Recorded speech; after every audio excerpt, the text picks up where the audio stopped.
All right, let's go ahead and start. And so, welcome to Cinema Crusaders, that show where we look at show movies that have been around for 10 years or longer, and we decide how well they hold up, their relative merits, whether or not we should be seeing them, whether or not they even matter to the world of the here and now.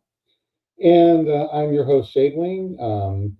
David Nemesis Howard is still not available to join us right now, but we wish him well and hope he comes back soon. So today we're looking at, we're in 2026 now. We just had our new year. And because of that, I like to wanted to start it by celebrating the public domain. There are a number of films that are in the public domain. There are a lot of movies that are based on things in the public domain. And it seemed to me that we should do a movie that at least does a certain amount of honoring to that. And because a lot of the literary debt that we owe the classics, I think, it deserves to be mentioned on this show. So, what we're going to be doing is go into the movie that we've chosen for today, the first movie of 2026 that we'll be talking about. And that is 2002's The Count of Monte Cristo, based on the Alexander Dumas novel of the same name from 1848, I believe. And we're going to go ahead and for this one, we're bringing in my good friend Mike Nunnally, and we'll go ahead and chat and see how well he liked it. Welcome, Mike. What's going on? Hey, how's it going? I gotta say, I I flat out didn't want to watch this movie. I'm just gonna tell you that right now. Yeah. I was like the Count of Monte Cristo. I've had opportunities to see it. It never appealed to me before. But I was like, you know what? I'm gonna watch it for the show. Let me do Mhm. this. And I sat down and Take one for the team. yep, and I ended up really liking it. Yeah. In fact, it had an effect on me on a Hmm. personal level. Like I could relate to certain things and everything, and I was just really impressed with how well it was done and everything. So, I mean that was Yeah. just a complete 180 with me. Yeah. I mean, this particular movie has an effect on me, and it's one of those that I've stuck with for a long time. It's not exactly the book. The book is very complicated. Hmm. A lot It's of the also isn't scenes it of the like this count have thick been too? cut out of this movie. Yeah, yeah, yeah. It is. Yeah, it is a really, really thick book. Yeah, and they condensed it into this version. So, and for a lot of it, the count isn't necessarily like a direct character in it. A lot of it is like exploring what goes on with all these people that have victimized him, and all these people that are connected, and how the count ends up manipulating all of them. A lot of times he's around there in disguise, like all this kind of stuff. So, but I will say, like Edmond Dantes, I love because he is basically 19th century Batman, and I love him for it. Almost, and and Hmm. Batman also with just a touch of Zorro in there. Yeah, yeah, yeah. There is a little bit, and Zorro, yeah, Zorro also predated Batman. Yeah, like very like 1910s, I believe. So, yeah, that's not entirely wrong, especially when you're talking about like kind of moving into the upper class settings and kind Right. of infiltrating them, like getting information on them, and then using that information to foil their schemes and things like that. So yeah, it is in that tradition. And to be fair, I mean, Batman was created after watching The Mark of Zorro. I'm just saying. The Master Zorro, yeah. Yeah, yeah, Douglas Fairbanks, yep. Yeah, both swashbuckling adventure stories, by the way. Like Right? Zorro is very swashbuckling. So is Montez. So is Dantes. So yeah, absolutely, yeah. Same guy that wrote the Three Musketeers. So yeah, you're Yeah. following distinctive literary tradition. Nice. Yeah, yeah. So okay, I guess we'll go ahead and I'll talk a little bit about like where they changed from the book a little bit more. This is one of those rare movies where I think it's kind of like joined the echelon with Blade Runner and like Starship Troopers, where yeah they changed a lot, but it actually works. and is a pretty solid movie in its own right, kind of because it had to be in this case. Well, a lot of these adaptations, I mean, you have to make it basically the focus on Edmond, which means you cannot have like all of these background schemes in the forefront. You can to the extent where it affects Edmond, you can kind of work with that. They kind of imply a little bit of what actually happened in the book when it came to Morel, because Edmond actually did get him out of debt and basically saved him. So that was a big thing that they kept. But Mercedes was never the love interest in the book. Like like Ah, she was stolen from him. All that happened, but she never came back to him. There was never a reconciliation. The son was not Edmond's in the book. That I thought was actually brilliant. That they yeah, added that. So yes. I thought that was very, very clever. They did that. But stuff like I that, honestly uh, thought that that was not in the book. I honestly felt like that scene when that was revealed that he was Edmund's son. That Mm-hmm. I think in I'm only familiar with the movie, mind you, but that was Mm-hmm. the pivot point for him. It Mm-hmm. was Yeah, then when he said, "You know what? I don't want any part of this anymore." That was the pivot point. yeah. And yeah, I thought that was crucial. I'm kind of disappointed that it wasn't in the book. Yeah, I mean, they really kind of focused a lot on the themes of it, which is like, okay, yeah, you got this guy set out for revenge, but and they kept a little bit of this in the movie. The whole idea is use the money to do good, only to do good. And I just the transition from this character who is just this badass, you know, Avenger character to being, yeah, maybe I shouldn't be maybe I should be, using my money for something more productive than, just killing the people that I hate. But you could be the Count of Monte Cristo and do both. So I kind of just something you said there. I kind of viewed that just a little bit mhm, differently. okay, Um, Edmund was naive, yep, not true. necessarily simple, but just kind of in his own little world there at the beginning. Hmm.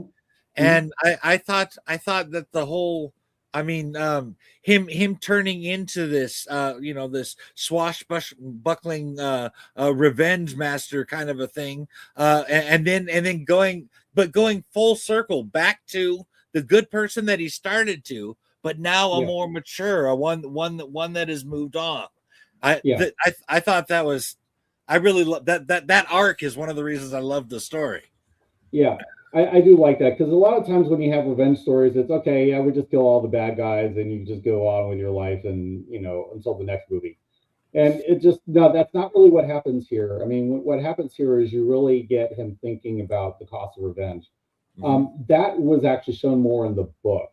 Um, because what ends up happening is like some of the schemes end up with Edmond unintentionally manipulating people into killing themselves and things like this. And he had to really like think about, okay, this is what I'm doing to people, and this is not good. And I kind of wish that had been shown a little bit more in the movie, but I can see why it wasn't. And you still, though, you do still get a sense of it. It's just not really there concretely. Dude, dude. Oh my gosh. I can't Hmm. imagine the weight of that. Like Yeah, getting somebody you want to die to kill themselves is one thing entirely. yeah, To be trying to do one thing and this causes someone to kill that's some weight, dude. Like yeah, damn. yeah, yeah. Yeah, and I will say, like, Mondego in the book did hang himself because of the count schemes. There was no, big swashbuckling fight at the end. That was an invention. But you know what? For a film, I don't care. Right? Right? It was good. It was good sword fighting. I dug that. So yeah.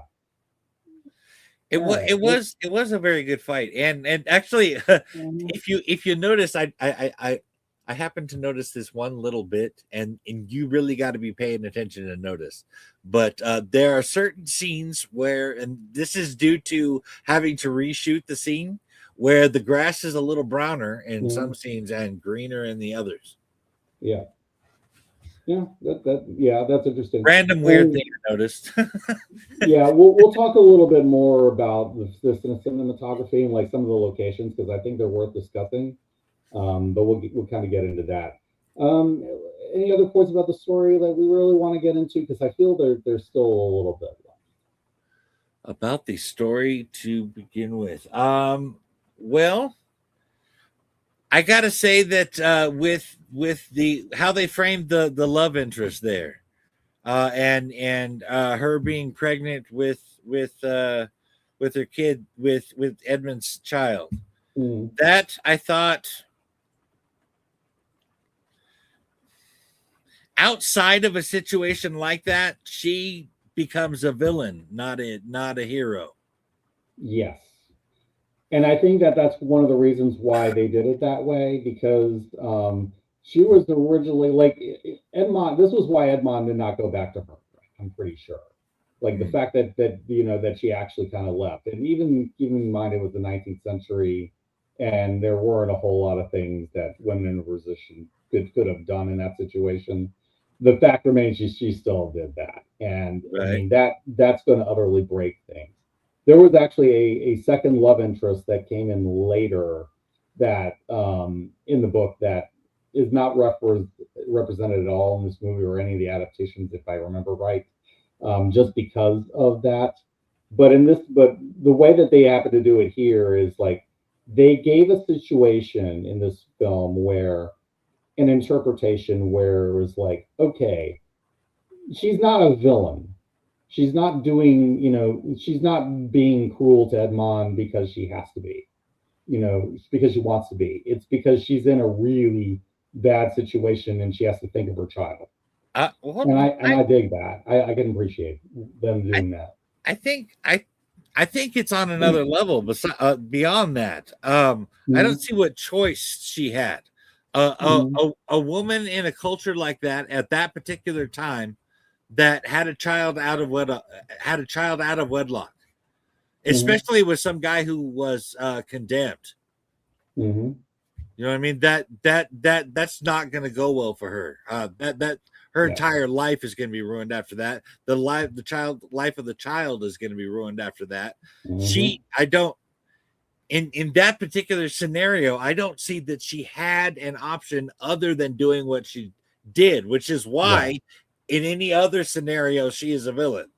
Yeah. In this, but because of that, how they worked that one, yeah. That was brilliant. In addition, like the character of Albert, you can definitely tell he takes after Dantes. Not just because of the casting, which we're going to get into. I mean, the fact that Henry Cavill was Albert in this movie, and I didn't even know who he was when at the time that this came out. Oh, But we'll kind of get certainly into didn't. that. Yeah. Yeah, yeah. Took me a But minute I to even mean, recognize him. I was all, wait, is yeah, that? he acts like the honorable viscount that Dantes would have been in that position. He still has the same level of naivete. Yeah, yeah. I did like his whole. You have had your last laugh at my expense. Do your worst, and I was like, Yeah, yeah, that's what I'm talking about. yeah. Do your worst, and I shall do mine. I, the way that Yeah, the way that Jim Caviezel like turned that into like this really really great speech, for his manhood and all of that. That was just great. Like that whole scenario. I really love it when somebody shows heart, Mhm, and I guess even before the scene was later explained by Edmund to have this spin on it and everything. I thought that was bad. They're talking about we're gonna start basically really hurting you, and he's like, you know what? yeah, I'm not gonna help you anymore. We're done. Do what you're gonna yeah, do. That yeah. that was badass to me. I was like, yeah, dude, that's what I'm talking about. That actually was loosely taken from the books. The whole bit in Rome and all of that. Yeah, there was that was like one of the threads that they were following, and I'm glad that they were able to bring it in and actually establish who Albert was as a character through that. I thought it was great. Yes, yes. Mhm. Any other characters that kind of jumped out at you that you thought were interesting?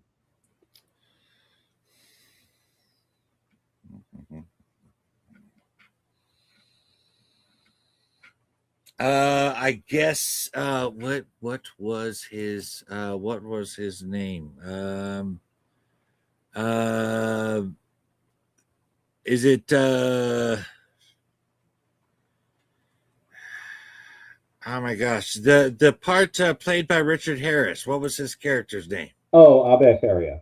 Oh yeah, okay. I really liked his character Hmm. because there was the I mean there was a bit of a cliche in it with the knight who has turned away from his ways kind of a story, Hmm. but I liked it. I liked that he was essentially a renaissance man, you know what I mean, like Hmm. he had this knowledge across many fields, you know. He was also apparently a very good sword fighter. Yeah. I really enjoyed his character, and I like how Harris portrayed his reluctance. It didn't come across as cheesy. It was like you tell he was, it was especially when he asked him, you know, like, you're gonna teach me how to sword fight. It's like, well, I'm not all that kind of comfortable with that. He says, well, then you can dig alone. He says, well, all right, if you're gonna force me, you know, but You make me walk a very fine line, Dante. yes, yes. But I mean, it made total sense the way that they kind of showed that because his whole background. I think you could have made an entire movie out of that. You know, you have this general or this soldier in the Napoleonic Wars, you know, who kind of works for this count as kind of like his bookkeeper or his assistant. And then what ends up happening is like he ends up getting sent to the Chateau d'If because he has this knowledge that he doesn't want to part with, and he doesn't want to give it to Napoleon. And I mean, and I just thought that that was just kind of really cool. And on top of that, they kind of show like, yeah, he wasn't innocent. I'm a priest, not a saint. Um, Right. with the whole backstory that yeah, he burned down this church with people inside it, and he killed these people. And this is what kind of drove him to be an abbe, which was like his regret over this, and this is why he didn't want to teach Dantes how to fight at first, and That was why he had to be taught to do it. that was the part that was very fit in the box. He had done something that really terrible that he regretted, and so now he had kind of turned away from a life of violence or anything, and probably pursued Mhm. education and that kind of thing. That part was a little bit of a cliche there Yeah, yeah. with a bit, but you know what? But I'll say this: that this book was written quite a long time ago, maybe Mhm. before said cliche existed. I don't know, but Yeah, I mean, I know this show been done before, but I mean, the way that it was done by Dumas, and it was true to the book. hmm. I think the way it was done well enough that it doesn't really matter. And plus, Richard Harris did it very well. But when I'm talking about things that are tropes, I don't refer to these things as negative. Yeah, There are certain things that go with stories, and they are tropes because they work well. You know what I'm saying? Like, so I just want to make yeah. that clear. I'm not when I To talk about quote them, with it's not TV tropes, negative, tropes are not bad. right? Tropes are Right? not bad. It's how you use them. Yes, It is, yes. yeah. And here, I think it was used respectably. It suited the story. It suited the character. It gave him a good motivation to want to help Dantes. It gave him a good motivation to keep the treasure secret. Because honestly, most people would have given up the treasure rather than spend like 15 years in the Chateau d'If or however long it was.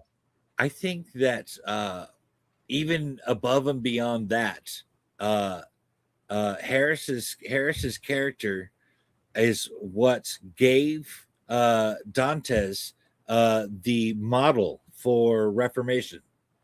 Yeah, I would say that's probably true. I mean, he's the one who teaches him to read. He's the one who teaches him. I will say, I would like to know why all those books were in his cell, but you know what? I don't even care. I do not even care because it's just like it. No, it absolutely advances what Edmond's story and his character, and it makes him the Count. Like he needs all that knowledge, that information that's in his head to allow him to become the Count of Monte Cristo. Right? Yeah, there's just no way that, I mean, even if, okay, let's say the guy it just has a memory that can just hold all of that kind of information. Mm-hmm. All right, and Mm-hmm. he just wrote it all down. But where would he get, say, the skins or the papers or the binding or anything else Okay. to make the things? There's Yeah. just no way those books should be I, there.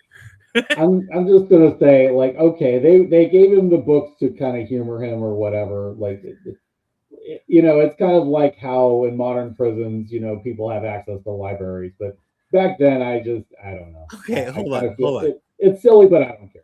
Let me ask you something. If I Sure. showed up at your house once a year, beat the living hell out of you as an anniversary present, would Mhm. I strike you as the type of person that'll be like, you know what? You look like you might need a book. No, I don't think so.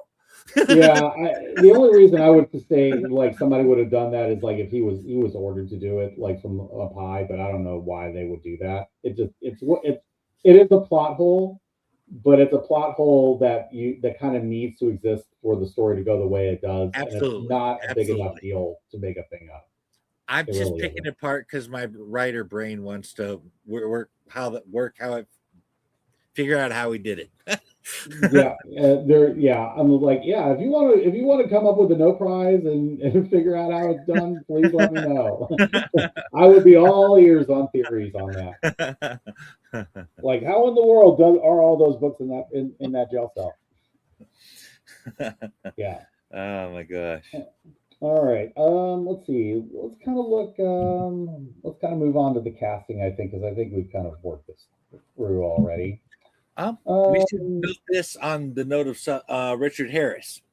As I yes, yes. recall, this was the last movie he was in that was released during his lifetime, and the movie just before his posthumous appearance in Chamber of Secrets. Yeah, because I'm thinking like because he did because the last thing I recall him being featured in before it was announced that he was killed with or that he died was Chamber of Secrets. Yeah, that was Right, his final film role. That's right. right. The Count of Monte Cristo was the one released during while he was still alive. Yeah, Is the yeah, thing that makes it that was the different? last one. Yeah, Yeah, that's the last one. Yeah, while yeah. he was alive. Yeah, yeah. But I mean, that man was a chameleon. He's done so many different roles over the years. From A Man Called Horse, to Unforgiven, to this movie, to closing out as Dumbledore, which I thought he was a really great Dumbledore, but that's kind of beside the point. Did I think he was a good Dumbledore? He is exactly how I picture Dumbledore when I read the book. How's that? That then yeah, he was exceptional. Yeah, like very very very classic actor for a number of reasons. Let's see. Anybody else that we want to talk about in terms of acting? Not necessarily in terms of acting. One of the things that I really want to comment on about the movie is well, there's a couple of things and they're kind of Mhm. intertwined, and that is writing and editing. Yeah. Okay, I this movie is both brilliantly written Mhm. and brilliantly edited, and both for the same reason. Um, there is not a single scene or a moment in the entire movie that doesn't pay off at some point. There's Yep. not a wasted time in it. There's not a scene in it where we could have lived without it or we could have used a little something else there. I think this Mhm. movie had the perfect runtime and was absolutely edited with perfection. Yeah, and I will say, given how long and ponderous Dumas can be, and particularly in this book, where it's like Dumas has a habit of like really coming up with these ponderous, flowy sentences, that great in French, but you don't want to actually see them Oh, in an actual movie. I mean, the fact that they knew exactly what to take, they picked and chose what they wanted to adapt, and they did it cleverly, and they made it a complete narrative around this one character, Edmond Dantes, and they made that work. Yeah, it is perfectly edited. I have to agree. Let's talk about Jim Caviezel because I feel like we haven't talked about him at all. What did you make of him as Dantes? um, I thought he was able to portray each of the stages very well. At the beginning when he takes the letter from Napoleon, you're sitting there going, you know he's fucking lying to you, right? There's no way in Mm-hmm. hell that's just some discourse with a friend. And he's like, oh yeah, sure, whatever. He says, well, that is the cost that I'm going to charge you for using my doctor. He says, well, you give me no choice. You're talking about treason here. What are you talking Yeah, about, man? I yeah, mean, I just, yeah. but he played that naivete well. You know what I mean? Like He's so wide-eyed. It's you great. you believed it. You believed it, and then when he got betrayed, you felt it. When he started growing through his time at Mm-hmm. the prison, that you could see it in his posture, in how he spoke and how he Mm-hmm. carried himself, the look on his face.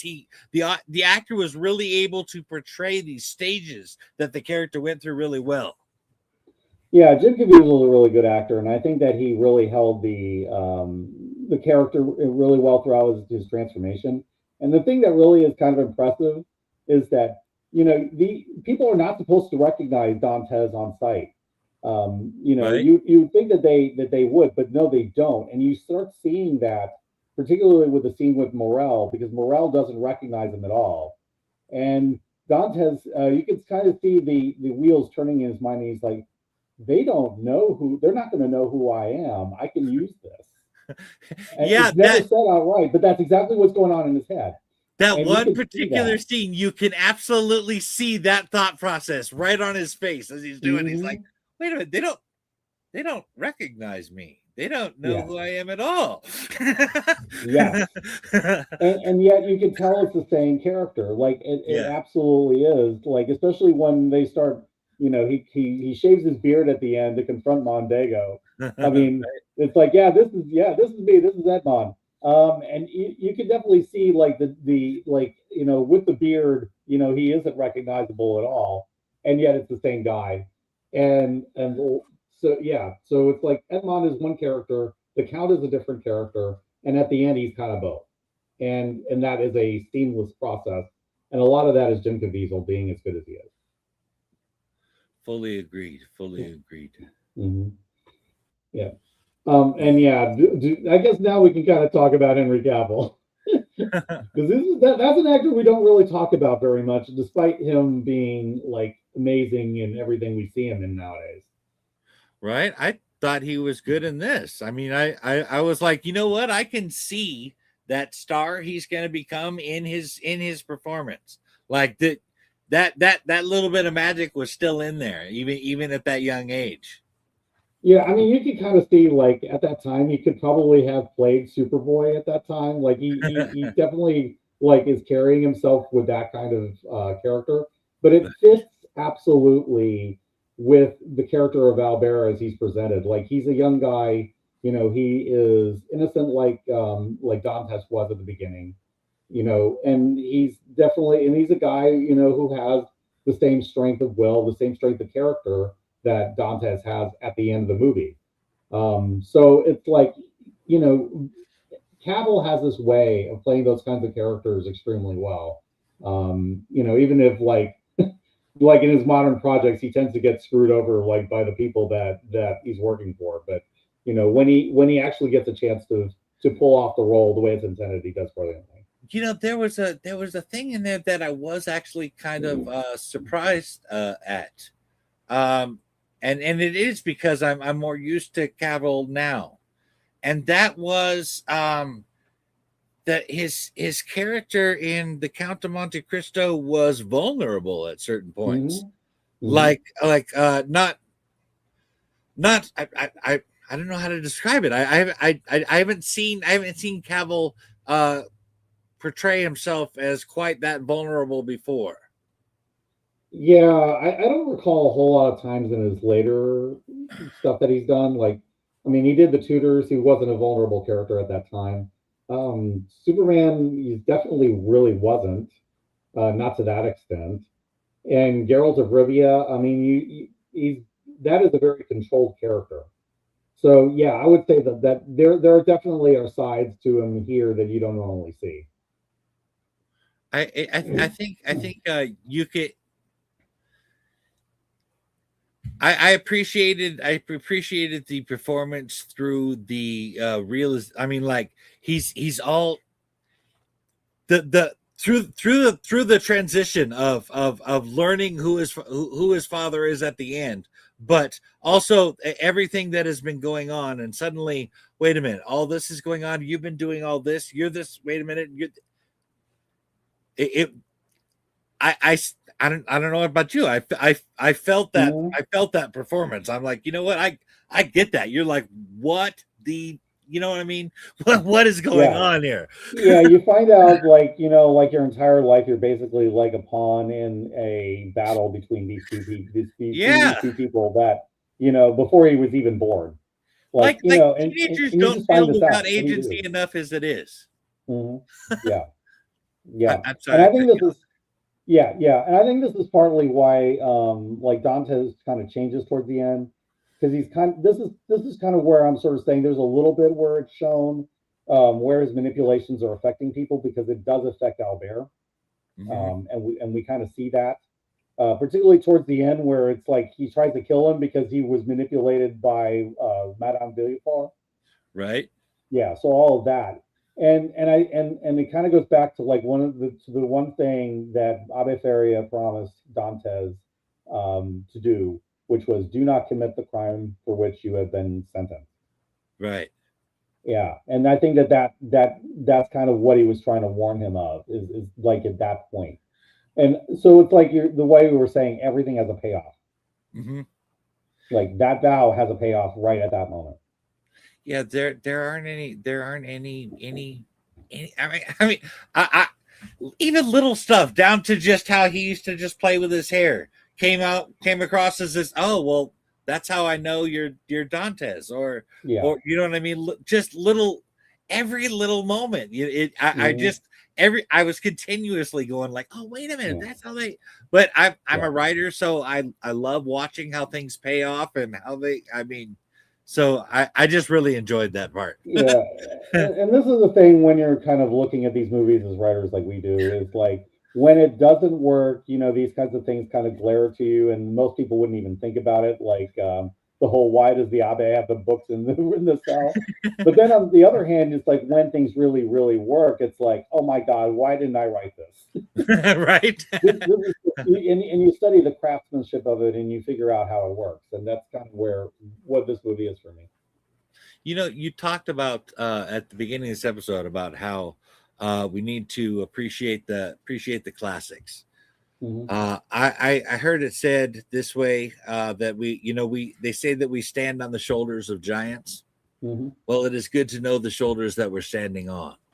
Yeah. And so the appreciation of these classics, to know why things are the way they are, to know why Hmm. standards. I mean, this is I getting into movies like this, understanding these classics, Hmm. getting them in your head, into your thought process. This Hmm. is all excellent stuff. Not just I think not just for writers, but just as those who really love a good story that can actually teach them something.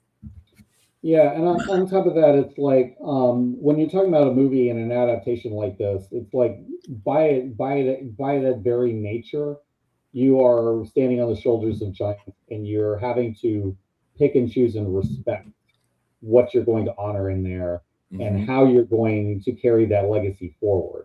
And this is kind of like one of the reasons why I tend to get really irritated when I see bad adaptations and I see things not being respected because it's basically you're saying, okay, this stuff that was written and this story that was popular or this story that has endured for a long time, we don't care about it because we think we're smarter than those people. And I don't think you're smarter. I don't think I'm smarter than Alexander Dumas. I do not. Yeah. I do not like. He created a character like Edmond Dantes, and I think that deserves to be honored and respected. What Kevin Reynolds with this movie did was he took the best bits of what was in the novel, particularly as it respected the story of Edmond Dantes, and gave us a result that was worthy of the book, even if it wasn't a proper adaptation in the book accuracy. Okay. I have certainly experienced a book where movies are they're adapted, yes, but really only in part. But somehow they keep the spirit enough that it works still. Yeah. And so that's kind of like what you want to think about with adaptations, and why when I see stuff like Thunderbolts that use virtually nothing of the original comic, that drives me crazy because I just feel like, yeah. So what are these guys talk? They wrote the book and drew the book, Chuck Lippert. So yeah. So Right? You really got to watch it when they say something is based on something. Like, yeah. check it out. Something is based on true events. Okay, well, it is a true event that I got up and walked to the store. However, adding the fact that terrorists kidnapped me on the way and there was this whole other excursion, and then I went back to the store and came home, that is not based on a true event at all. So, no, not at all. But I will say, I mean, it did work for Die Hard. It's like, we have this, I mean, and it's again that was another one of those rare cases where they took the work of the book, they changed a lot of it, and yet it came out as a classic. Sometimes I think that movies come out better. Case in point, American Psycho. Yeah, that book, I don't know if you've ever tried to read it, but it is rambling madness with occasionally making sense. Is written. I have not read American Psycho, but I'm not sure that I want to. Your description.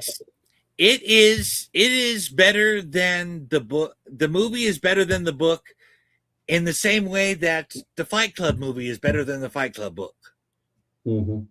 Yeah, they make sense of something that doesn't really make a whole lot of sense in its original format. Yeah. And I will say this movie did that as well with Albert. Like, I mean, and they made Mercedes Montague like not a complete monster, which I respect. I'm starting to refer to that as the Dizzy move. Yeah. You're thinking Starship Troopers. Yeah. Okay, fair. Yeah, that's another example. Like, I hate that Verhoeven has such a disrespect for Heinlein, but at the same time, I can't deny that the point he was actually making with the movie worked for the movie in the way that he told it. Yeah, I think you were right on that one. With it just depends on which one you started with. Yeah. And one day maybe we'll go ahead and talk about that one, but let's kind of look at the cinematography, because there's some really real. You were talking about how well it's edited. It's also really well shot, particularly I would say like around the treasure hunt for the treasure of Spada. Okay. And the introduction of the Count. That's another really good shot. I can't say I was particularly struck by the cinematography. There wasn't. I mean, there were. Don't get me wrong. There were good shots. You definitely felt the world around you in the scene. But nothing really stood out as clever camera work or I was impressed with how they did that, or I liked this track shot here, or there just wasn't really any of that for me. Okay. There were some moments. I would say like some of the interior shots of the Chateau d'If, they really kind of showed the claustrophobia of the place, how hopeless it was. I love that they added the whole "God will give me justice" thing. And I will say, I can't believe we didn't mention Michael Winnicott. because No. that dude character as the warden is absolutely memorable in the few minutes that he's actually on screen. Right. God isn't even in France this time of year. I But I would say like a lot of understand that that, the whipping didn't yeah. actually happen in the book. Not that I recall, no. But I thought that it was a clever thing to bring in. Well, Like, yeah, I know you're innocent. I don't care. I'm just going to beat you because I'm a sadist. I guess that in that particular aspect, I would say that that was clever because that was a way of showing the passage of time while also dealing with what's going on with the character and maybe where he might be going. Just by Yeah. simply showing him come in and give the beating. What once you know, okay, it's been 1 year, it's been 2 years, it's been 3 years, or whatever. Or the showing this passage of time with this event was a good way to do that on screen. Yeah. And it also, I think, shows the extent of his suffering in a visual way, which I think is probably why they did it that way. Right. Because it's like all the beatings and all the whippings left marks on his back. And you have characters remarking on this, particularly Mercedes. It's like, what happened to you? And we've already like seen like the extent of the torture that this guy suffered through, and you can see it without ever having to really say, yeah, I was tortured in the Chateau D for 13 years. No, you get to see it, and you don't have to just to waste time, repeating that. Right. Right. It did seem a little sadistic wardeny, but Mm-hmm. I did like how they used it. Yeah, and just Michael Winnicott is just so entertaining in everything that he's Right. in.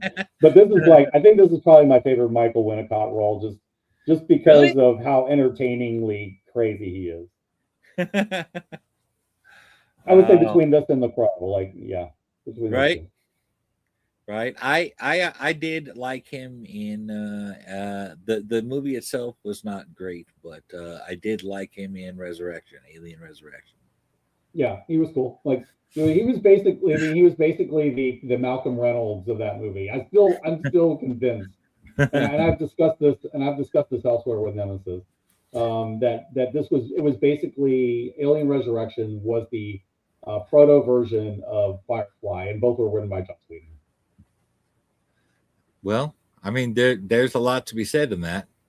And Yeah, with Joss Whedon being connected to both, it's pretty hard to deny the evidence there. yeah, I would say so. But yeah, kind of getting into that, it's just and Michael Winnicott is so good that it's like those characters are all distinct from each other, while at the same time having that element of menace in both. Also, he has one of those voices. You don't even have to see his face. Once he starts talking, you immediately know that face. It's that gravelly voice. Yep. Yep. Yep. God isn't even in France this time of year. Yeah, just nobody else sounds like that. I mean, not to that extent. I just No. like that's the kind of voice I would imagine like Thanos having, probably more so than Brolin. Right. Yeah. Right. So, I can see that deep gravelly thing coming out of Thanos. I can see that. mhm. Yeah. He's a Yeah. big It's old a beast of a combination of guy. cultured and gravelly. Yeah. Yeah. That's really where it comes from. Yeah. Yeah. Anything else you want to think of as far as the effects go, or like,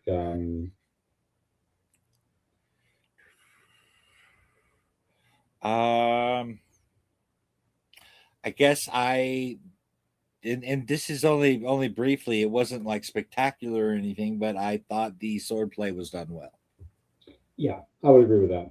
I'm not sure who the sword fighting consultant was. I'm going to find this out. Let me see who the sword guy was. I don't know who it was. I'm going to have to look it up. But yeah, like there are definitely some people that there are not many like really well known sword fighting consultants. The best one, the legendary one, is Bob Anderson, who did everything from The Princess Bride to Empire Strikes Back to Captain Blood. I mean, that guy had decades. It looked, if you had told me that was Bob Anderson that had done this, I would have believed you because it was really effectively done as um, a swashbuckling piece, Mm-hmm. but also, and I kind of watched this like this last time, kind of looking at the swordplay a little bit more. It is used visually in the same way that everything else in this movie is, which is setup payoff. Uh-huh. The move that Dantes uses to finish off Mondego is the same one he was taught in the prison by Abesaria. Yep. Yeah. And And when I realized that, that I'm like, that's brilliant. that paid off twice. You remember when he Mm-hmm. had to reach out and grab that Mm-hmm. container real quick, pull it into Mm-hmm. that quickness. Yeah. So that was really really good foreshadowing right there. Mm-hmm. Like everything is foreshadowed brilliantly and paid off brilliantly. It's just it's even in every element, visually and background and sword fighting and everything else. I gotta ask. I is it I, every kid who every boy at least has tried to do that with water drops, has he not? Mm-hmm. Tried to get their hand through it without it getting his hand wet. I don't know. I don't remember doing that, but you Oh. know what? After this movie, I probably would have tried. Right. It just worked that well. All right. Anything else we want to bring up before we call it quits? Just that don't let the time period or anything, really don't let anything stop you from watching this movie. Like I said, I was not interested at all and ended up really enjoying it. So Mm-hmm. I don't know how do I want to score it yet, but Okay. I definitely want to recommend this movie to people. I don't look at it by its cover like I did and say, well, I don't want to see this. Yeah. It There is more here than meets the eye. Yeah. Don't let all the flare the fluffy costuming and like the horses and the horse-drawn carriages and all this Regency looking stuff fool you. Although it is really, really well done. The period, I will say, like the period costumes, all of that looked pretty accurate to me. At least it was believable. The locations, they look like they used some pretty solid locations. I really love the location they used for the island that they used, particularly when they actually put it in the map as a clue, like the Elephantine Island, and then they show you why it looks like an elephant because it's like that one shelf is like really long and it looks like an elephant's trunk. I mean, just all of these little basic things. Again, everything comes into form a whole, and I really really dig that. Oh Um, yeah. so in terms of scoring it, I would probably say now I would probably put it at a 9 out of 10. I think mostly it really, really works. It's everything that an adaptation should be.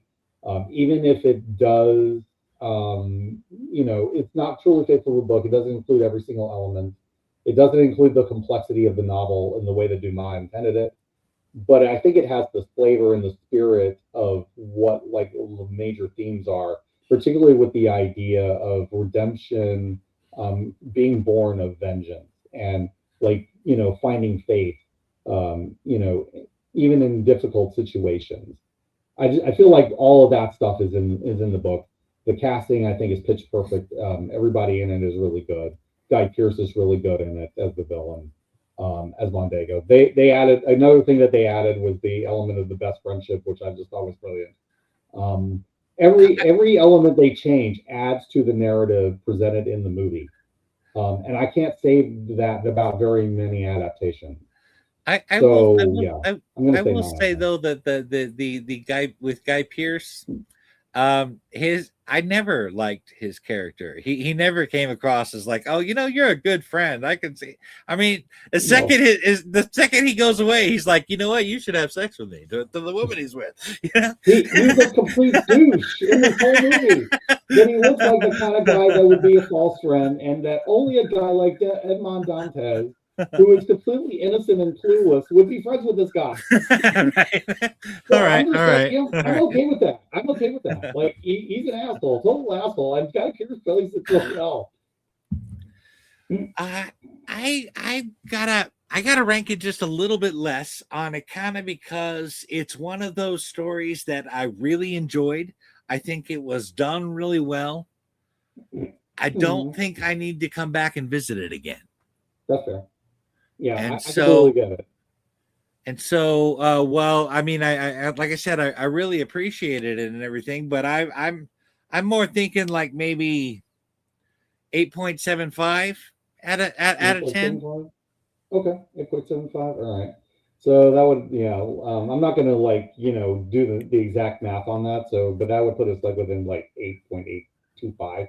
That'd be Right, fine. right. I have absolutely no problem with that. Um, yeah, I think the main things that I would count against it is that it takes a little while for it to build up in pacing.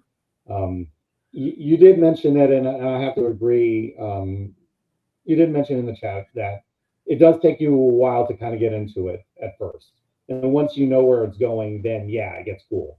Particularly once you start getting into the Shadow Deep. I think once you manage to get there, that after everything after that is just brilliant. Before that, it kind of takes its time, but you kind of need the setup, for it to get where it goes, and I can dig that. It just occurred to me just now. Hmm.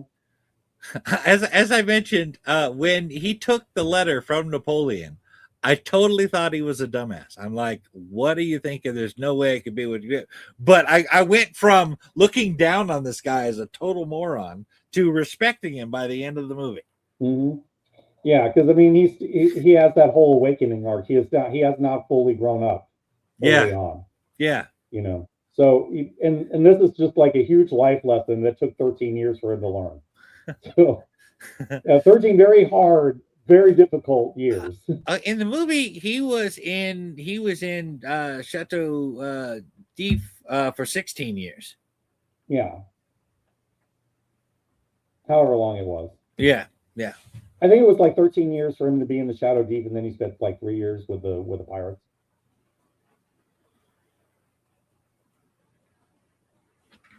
I'll take your word for it. You're the one I think that's it was read the something book like and that. seen the movie. I've only seen the Yeah, movie. I'll double check Yeah. it.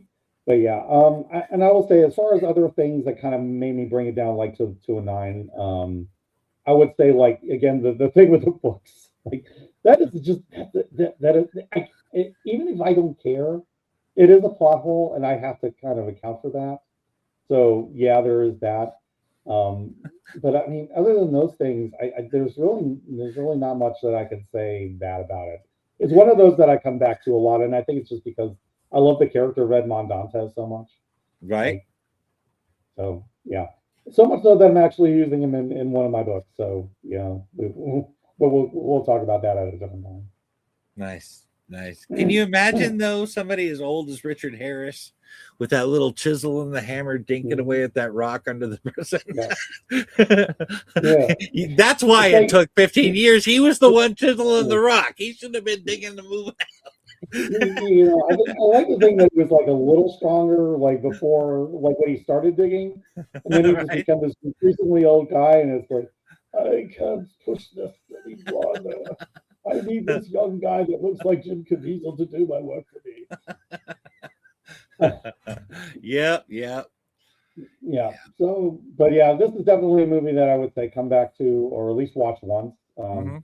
It's one of those that I come back to periodically, not all the time, but definitely like one of those stories that I just love revisiting, and just for respecting like where the classic archetypes come from. I think this is one you have to at least experience once. Yeah. And and maybe if you're really into this story, there are other adaptations as well that they've done to varying degrees of success, including a French one, I believe, that was done like last year. So The story keeps coming back, and you're going to see it probably again and again, every couple decades. It's perennial. So, with that, I think we'll go ahead and leave it here. Is there anything that you want to cover for next week? It is your turn. Um, I'm thinking. I'm not positive what I want to do, but I'm thinking something sci-fi to because we also science fiction day is around the beginning of January, is it not? You may be right on that. I will take your word on that one. Okay, so yeah, I was thinking about choosing a science fiction one, but I have All not right. quite nailed it down yet. Oh get back to me on that. I mean, from this point on, I think at least until for the meantime, we're just going to kind of go back and forth with different movies. We're going to leave it a little bit open. Hopefully, Nemesis will be back soon. I don't know when he'll be back, but hopefully, it won't be too long. So we're going until then, we're going to keep holding space. We're going to keep doing these movies, and hopefully, something catches your eye that you'll want to see. And until then, this is the Shade Wing and here with Mike. And until next time, we hope you enjoy the movies, sit back with some popcorn, and watch those cinema. Bye now. Peace.